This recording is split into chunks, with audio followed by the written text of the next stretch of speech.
Assalamualaikum warahmatullahi wabarakatuh. Perkenalkan, nama saya Iza Fauzia Maulidina, NIM 2402111055852, Pendidikan Profesi Guru Universitas Jember tahun 2023. Pada kesempatan kali ini, saya akan menyampaikan kampanye praktik baik untuk memenuhi tugas ujian akhir semester mata kuliah Perspektif Sosiokultural. Pada praktik pengalaman lapangan 1, saya berkesempatan untuk menerapkan kampanye praktik baik dengan menerapkan pendekatan scaffolding dalam Zone of Proximal Development atau ZPD siswa untuk memenuhi kebutuhan belajar dan kemampuan berpikir sesuai dengan tingkat perkembangan intelektual peserta didik pada mata pelajaran IPA di SMP Negeri 6 Jember. Selanjutnya, intervensi penerapan pendekatan scaffolding dalam Zone of Proximal Development atau ZPD.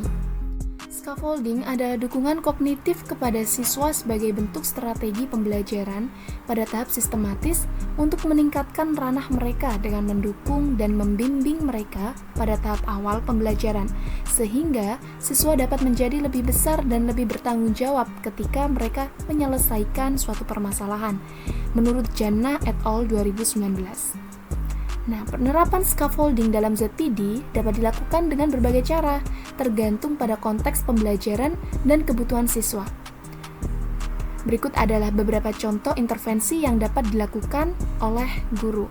Yang pertama yaitu pemberian contoh atau model.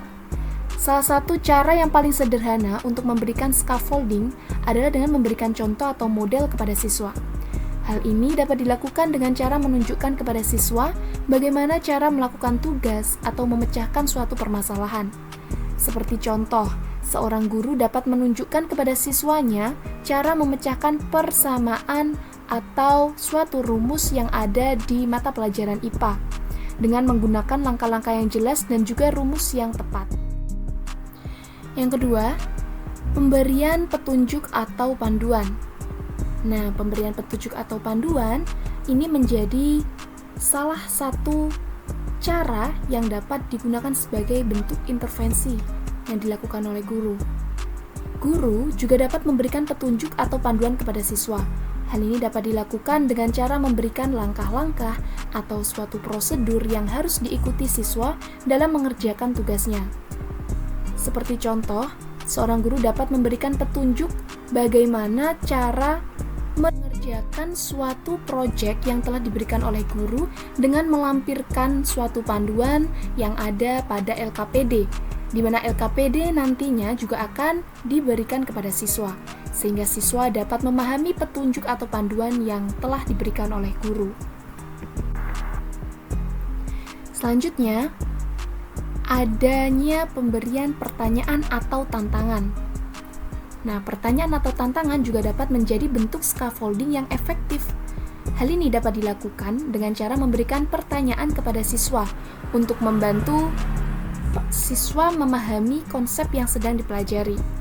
Seperti contoh, seorang guru dapat memberikan pertanyaan kepada siswa tentang hubungan antara jarak dan kecepatan atau jarak dan perpindahan pada materi gerak dan gaya.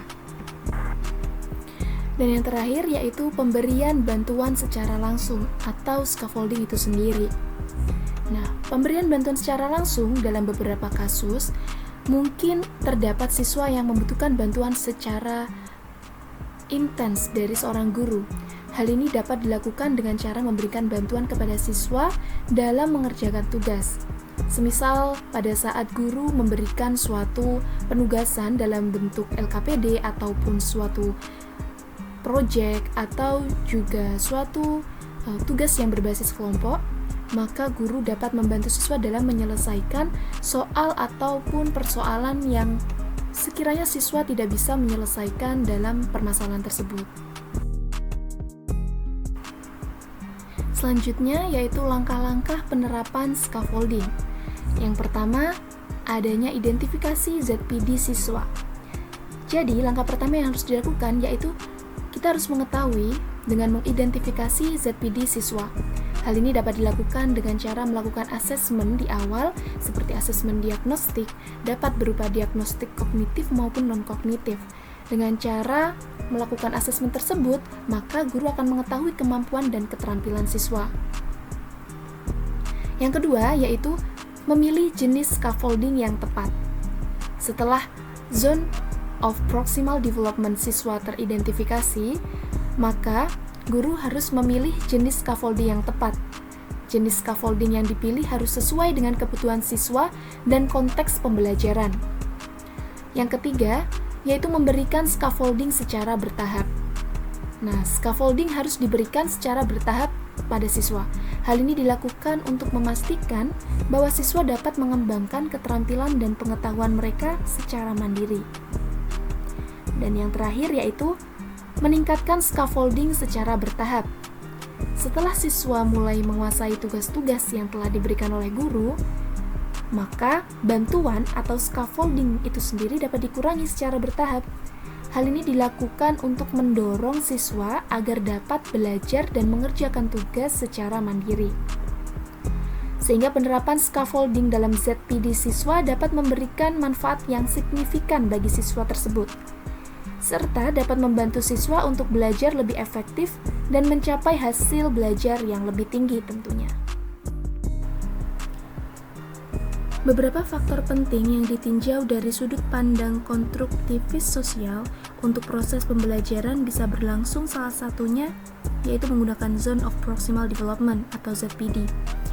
Jadi ZPD adalah suatu zona perkembangan terdekat antar tingkat perkembangan aktual dan juga potensial siswa. Zone of Proximal Development dapat diartikan sebagai daerah perkembangan terdekat. Menurut Vygotsky, perkembangan seseorang pada kemampuannya dapat dibedakan menjadi dua, yaitu ada tingkat perkembangan aktual dan juga tingkat perkembangan potensial. Pada kesempatan kali ini, saya mendapatkan kesempatan untuk melakukan kampanye praktik baik dalam penerapan scaffolding yang ada di SMP Negeri 6 Jember, yaitu menggunakan materi gerak dan gaya, tepatnya pada kelas 7 menggunakan model Project Based Learning. Berikut adalah dokumentasi yang telah dilakukan pada penerapan scaffolding. Kemudian, untuk implementation atau implementasi dari penerapan scaffolding itu sendiri diterapkan di kelas 7 pada materi gerak dan gaya menggunakan model Project Based Learning. Yang pertama, kita harus mengidentifikasi Zone of Proximal Development atau ZPD siswa. Nah, sehingga kita dapat masuk ke dalam langkah yang kedua, yaitu mengelompokkan peserta didik berdasarkan tingkat ZPD. Nah, untuk identifikasi ZPD siswa ini dapat dilakukan dengan adanya asesmen diagnostik di awal pembelajaran. Dan yang kedua, mengelompokkan siswa berdasarkan jenis kemampuan untuk mengetahui ZPD siswa yang dapat dilihat dari nilai hasil belajar sebelumnya. Nah, pada langkah ini kita dapat mengetahui seberapa besar scaffolding yang akan diberikan kepada masing-masing siswa atau kelompok-kelompok kecil yang telah dibentuk oleh guru. Selanjutnya yaitu memberikan penugasan berbasis proyek sesuai dengan LKPD yang telah diberikan oleh guru. Nah, di sini guru mulai merancang persoalan atau permasalahan pembelajaran IPA sesuai dengan ZPD siswa. Sehingga pada tahap ini, guru akan menjabarkan materi-materi serta tugas-tugas dalam lingkup tujuan pembelajaran yang ingin dicapai. Permasalahan yang diberikan dilakukan bertahap dari persoalan yang mudah hingga yang sulit. Begitu pula dengan tugas, memberikan tugas-tugas yang mudah, lalu memberikan tugas yang sulit. Selanjutnya yaitu memberikan scaffolding. Dapat dilihat pada gambar sebelah kiri bahwa guru sudah mulai memberikan clue-clue, arahan-arahan, kemudian bantuan dukungan untuk siswa. Nah, pada tahap ini, pendidik memantau proses pembelajaran dengan terus memberikan bantuan tersebut untuk menyelesaikan permasalahan, sehingga siswa akan merasa lebih tanggung jawab dan dia memiliki rasa kemandirian untuk mencari solusi dari kata kunci atau clue yang telah diberikan oleh guru.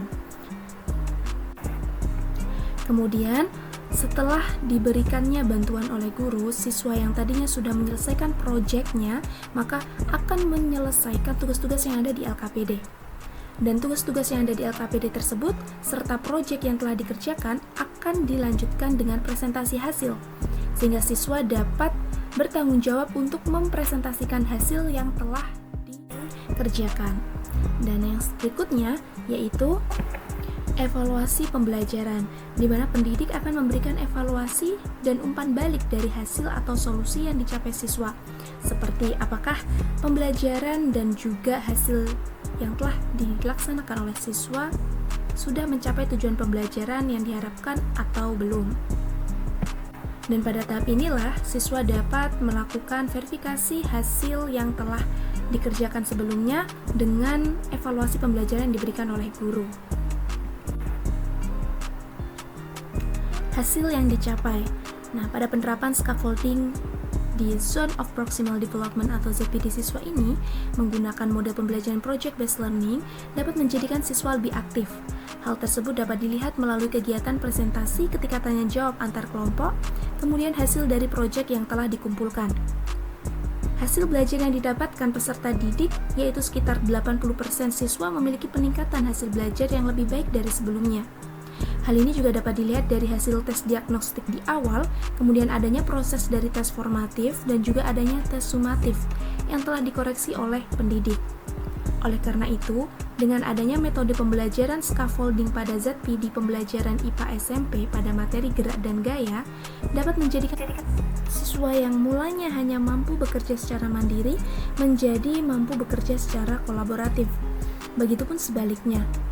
Nah, tidak hanya itu, siswa juga dapat meningkatkan pemahaman serta prestasi belajar, baik dari keaktifan pengalaman nyata dan hasil belajar yang lebih baik. Hal ini juga terbukti karena adanya tingkat pencapaian hasil yang memuaskan, peningkatan kemampuan dalam memahami konsep yang menantang, seperti pada proyek penerapan hukum Newton yang telah terlampir pada LKPD. Kemudian juga adanya peningkatan kemampuan kognitif, serta meningkatnya motivasi dan percaya diri pada siswa kelas 7B SMP Negeri 6 Jember.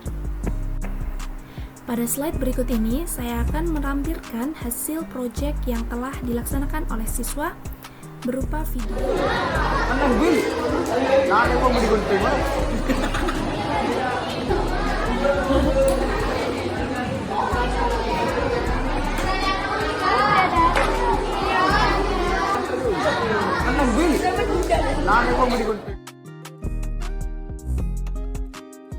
Selanjutnya terkait pembelajaran dan replikasi. Penerapan scaffolding pada Zone of Proximal Development atau ZPD siswa menggunakan pembelajaran berbasis proyek serta adanya LKPD dapat mempermudah guru dalam menyampaikan materi yang relevan, dan guru dapat mendorong peserta didik untuk dapat berkolaborasi dengan teman sebaya satu sama lain, memfasilitasi peserta didik dalam membangun pengetahuan baru, dan meningkatkan hasil belajar mereka.